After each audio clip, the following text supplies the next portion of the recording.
पिछले कुछ दिनों में सोशल मीडिया और व्हाट्सएप ग्रुप्स में एक खबर जो फैल रही थी काफी, उसने लाखों सरकारी कर्मचारियों और पेंशनर्स की उम्मीद बढ़ा दी थी। मैसेज में उस खबर में दावा किया गया था कि सरकार ने डीए को बेसिक पे में मर्ज करने का फैसला कर लिया है, लेकिन जब बाद में उसके बारे में पता किया गया तो पता यह चला कि वह जो लेटर वायरल किया जा रहा था, जो संदेश, जो खबर फैलाया जा रहा था, वो बिल्कुल फर्जी था। यानी एक बार फिर से कर्मचारियों की भावनाओं के साथ खिलवाड़ किया गया।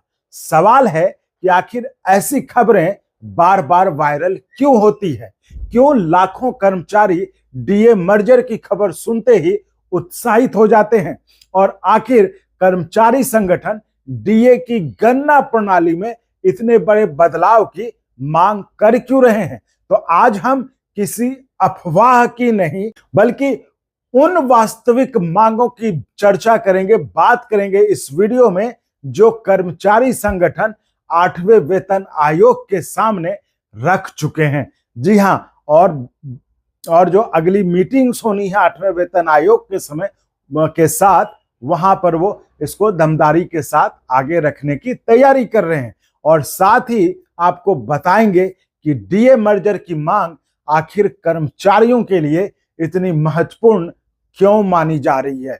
लेकिन उससे पहले साथियों, अगर आप भी फर्जी पत्रों, आधी अधूरी खबरों और व्हाट्सएप यूनिवर्सिटी से बचना चाहते हैं और सिर्फ प्रमाणित दस्तावेज आधारित तथ्यात्मक खबरों को देखना चाहते हैं, इस बात को ध्यान रखें। अगर आप भी फर्जी पत्रों, आधी अधूरी खबरों और व्हाट्सएप यूनिवर्सिटी से बचना चाहते हैं और सिर्फ प्रमाणित दस्तावेज आधारित और तथ्यात्मक खबरों को देखना चाहते हैं, तो अंगवानी को सब्सक्राइब जरूर करिए, क्योंकि अंगवानी का वादा है ना किसी की गोदी, ना किसी की दुकानदारी, बस कर्मचारियों की आवाज और उनकी तथ्य आधारित पत्रकारिता।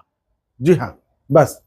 तो डीए मर्जर की फर्जी खबर ने आखिर क्या सिखाया? सवाल ऐसे में है कि चलिए, वो खबर तो वायरल हो गई, लोगों ने खूब देखा, लोगों की उत्सुकता भी जगी, लेकिन इससे हमें सीखने को क्या मिला? तो देखिए, इसमें एक बात साफ है कि ये जो खबर वायरल हुई, उसने एक बात साफ कर दी कि कर्मचारी डीए मर्जर को लेकर काफी संवेदनशील हैं। मतलब ये कर्मचारी, मतलब वो चाहते हैं कि ऐसा हो जाए, तभी तो उसको लेकर जो है इतनी, मतलब एक झूठी खबर भी इतनी बड़ी खबर बन के गई। और जैसे ये खबर आई कि डीए को बेसिक पे में जोड़ दिया गया है, तो हजारों कर्मचारियों ने अपने संभावित नई सैलरी की गणना शुरू कर दी। यानी कि ये डीए मर्जर जो है आपके सैलरी से जुड़ा हुआ, मतलब ऐसा हो जाता है तो आपके सैलरी में बहुत उछाल लाएगा। इसको लेकर जो है आप बहुत सेंसिटिव होता है सरकारी कर्मचारी, लेकिन सच्चाई कुछ और निकली। इसलिए अंगवानी की आपसे अपील है कि किसी भी वायरल पत्र, पीडीएफ, सोशल मीडिया पोस्ट पर भरोसा करने से पहले आप उसकी पुष्टि जरूर कर लें, क्योंकि गलत खबरें सिर्फ भ्रम पैदा करती हैं और कर्मचारियों की वास्तविक लड़ाई को कमजोर करती है। तो अब आते हैं कि आखिर जो कर्मचारी हैं वो डीए सिस्टम में बदलाव चाहते क्यों हैं? क्यों चाहते हैं वो कि ये डीए सिस्टम में बदलाव हो जाए? तो अब बात करते हैं असली मुद्दे की। देखिए, कर्मचारी संगठन मानते हैं कि वर्तमान डीए कैलकुलेशन का जो सिस्टम है वो आज की महंगाई की वास्तविक तस्वीर नहीं दिखाता। इसलिए कई बड़े बदलावों की मांग उठ रही है डीए जो कैलकुलेशन का सिस्टम, उसमें। तो अगर हम पॉइंट वाइज बात करें तो आप उसको पहले नंबर पर ले लें कि डीए को जो है पूरी तरह महंगाई से जोड़ा जाए। अब इस पर कर्मचारी संगठनों का कहना है कि महंगाई का जो असर कर्मचारियों की जेब पर पड़ता है, वह जो वर्तमान में जो डीए कैलकुलेशन का जो फॉर्मूला है उसमें वो पूरी तरह से परिलक्षित नहीं होता, यानी उसमें वो नहीं दिखता है, क्योंकि कई जरूरी वस्तुओं की कीमतें तेजी से बढ़ती हैं, लेकिन इंडेक्स में अन्य वस्तुओं के कारण उसका प्रभाव कम दिखाई देता है। मान लीजिए कोई जरूरी वस्तु, उसका तो कीमत बढ़ गया, लेकिन जो इंडेक्स में जिस चीज की गणना होनी है उसका कम है, तो इसको लेकर जो बढ़ी हुई कीमत का भी जो है वो वैल्यू जो है वो कम आ जाता है जब हम एवरेज निकालते हैं। इसलिए मांग है कि डीए को वास्तविक महंगाई से पूरी तरह जोड़ा जाए।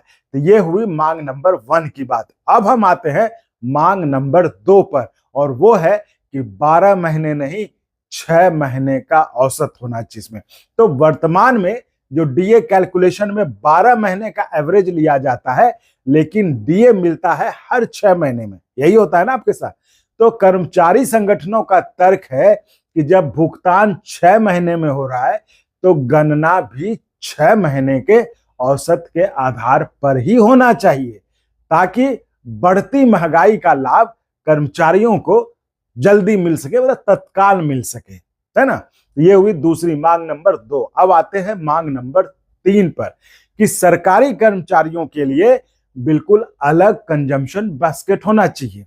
अभी देखिए, जो डीए का आधार जो है वो मुख्य रूप से इंडस्ट्रियल वर्कर्स इंडेक्स है, लेकिन एक केंद्रीय कर्मचारी का खर्च और एक औद्योगिक श्रमिक का खर्च में काफी अंतर होता है। सरकारी कर्मचारियों के खर्च में आप देख लें, जो उसका क्या खर्च है, शिक्षा हो गया, स्वास्थ्य हो गया, आवास हो गया, है ना। ये उनके जो जो एक सरकारी कर्मचारी खर्च है, उसका रोज ऑफिस आने जाने का यातायात हो गया, तो इन जैसे मदों का हिस्सा उसके अधिक होता है। ये सरकारी कर्मचारी, शिक्षा, स्वास्थ्य, आवास और ट्रांसपोर्ट, है ना, वो जो, तो इसका जो है इन मदों का हिस्सा अधिक होता है। इसलिए अलग कंजम्पशन बास्केट की मांग की जा रही, जबकि श्रमिक जो औद्योगिक श्रमिक है उनका जो है जो मद है जिसमें ज्यादा खर्च होता है वो बिल्कुल अलग होता है। इसलिए ये बात हुई मांग नंबर 3 की। अब आते हैं मांग नंबर 4 पर, कि मार्केट रेट्स को आधार बनाया जाए। अब इस तर्क के पीछे कर्मचारियों का संगठनों का कहना है कि कई मामलों में सरकारी दरें और वास्तविक बाजार मूल्य अलग होता है, लेकिन कर्मचारी तो बाजार से ही खरीदते हैं। इसलिए डीए कैलकुलेशन में मार्केट प्राइसेस को अधिक महत्व देने की मांग की जा रही है। ठीक है, और ये हो गया मांग नंबर 4। अब हम बात करेंगे मांग नंबर 5 का। जी हाँ, पॉइंट टू पॉइंट डीए होना चाहिए। अब ये क्या चीज है, तो अभी जो है डीए को राउंड ऑफ कर दिया जाता है, लेकिन मांग कर्मचारी संगठनों की यह है कि जितना डीए बनता है आप उतना ही दीजिए, उसको राउंड ऑफ मत कीजिए। यानी जो डेसिमल होता है, जो दशमलव के बाद जो पॉइंट के बाद जो होता है, उसका पूरा लाभ जो है कर्मचारियों को मिले। इसलिए इसकी डिमांड की जा रही है कि राउंड ऑफ नहीं बल्कि पॉइंट टू पॉइंट डीओ मिले। लेकिन साथियों, सबसे ज्यादा चर्चा जिस बात को लेकर होती है, जी हाँ, जिस बात को लेकर खबर वायरल हो जाती है, तुरंत तुरंत कर्मचारी इतना सेंसिटिव होता है कि वो कोई भी इस तरह की खबर देखता है तो खोजने लगता है कि कहाँ है, हो गया क्या। तो डीए मर्जर का सबसे मतलब जो महत्वपूर्ण पॉइंट है वो है डीए मर्जर का, और यही वजह है कि डीए मर्जर से जुड़ी हर खबर इतनी तेजी से वायरल हो जाती है। तो इस पर भी हम थोड़ा चर्चा कर रहे थे कि आखिर डीए मर्जर की मांग होती क्यों हो रही है ना। तो कर्मचारी संगठनों का तर्क है कि जब डीए एक निश्चित स्तर से ऊपर पहुंच जाए तो उसे बेसिक पे और बेसिक पेंशन में मिला देना चाहिए, यानी कि जो सर्विंग है उनके बेसिक पे में और जो पेंशनर्स हैं उसके बेसिक पेंशन में मिला देना चाहिए। उनका मानना है इससे केवल वेतन नहीं बढ़ता है, इससे आपका जो है एचआरए, टीए, पेंशन और भविष्य में जो भी आपका डीए है उसमें जो है ये होता है। और इसी तरह कई अन्य भत्ते भी हैं जिस पर कि ये आपके मतलब वेतन को बढ़ाने, मतलब आपके पॉकेट में जो पैसा आएगा उसमें जो है वो थोड़ा सा पुश मतलब आगे ही बढ़ाता है उसको। आप कह लीजिए उसका पॉजिटिव इंपैक्ट पड़ता है, आप ऐसे समझ लीजिए। यानी एक प्रकार का जो है ये कंपाउंड इफेक्ट बनता है। तो इसी वजह से डीए मर्जर को कर्मचारी संगठनों द्वारा लंबे समय से महत्वपूर्ण मांग माना जाता रहा है। लेकिन साथियों, यहां यह समझना बेहद जरूरी है कि फिलहाल डीए मर्जर पर, जी हाँ, ये बिल्कुल नोट कर लीजिए, फिलहाल डीए मर्जर पर सरकार की तरफ से कोई आधिकारिक फैसला नहीं लिया गया है। और हालिया जो पत्र वायरल हुआ था, जो जिस पत्र को लेकर के काफी हो हल्ला मचा था कि ऐसा हो गया क्या, वह प्रमाणित नहीं पाया गया था, है ना। ये क्लियर, ये स्पष्ट, इसमें अब कोई पेच नहीं, इसमें अब कोई क्लैरिटी की जरूरत नहीं है, अंगवानी पे सुन लिया मतलब सुन लिया कंफर्म। तो डीए कैलकुलेशन में बदलाव और डीए मर्जर से जुड़ी ये सभी बातें कर्मचारी संगठनों द्वारा रखे गए सुझाव और मांगों पर आधारित हैं। और अभी तो 8वां वेतन आयोग अभी मेमोरेंडम सबमिट करने की डेट खत्म हुई है, इसलिए इन्हें संभावित मांगों के रूप में देखें, ना कि लागू हो चुके फैसले के रूप में। ठीक है, इसको लेकर जो है बिल्कुल ध्यान रखें, इस चीज को लेकर, इसी में भ्रम की स्थिति पैदा होती है। तो दोस्तों, आज के सबसे बड़ी सीख यही है कि अफवाह और वास्तविक मांग में फर्क समझना चाहिए। अब तो अफवाह और वास्तविक मांग में फर्क समझिए, फर्जी पत्रों से उम्मीद मत बांधिए, बल्कि उन मुद्दों पर ध्यान दीजिए जिनके लिए कर्मचारी संगठन वास्तविक रूप से लड़ाई लड़ रहे हैं।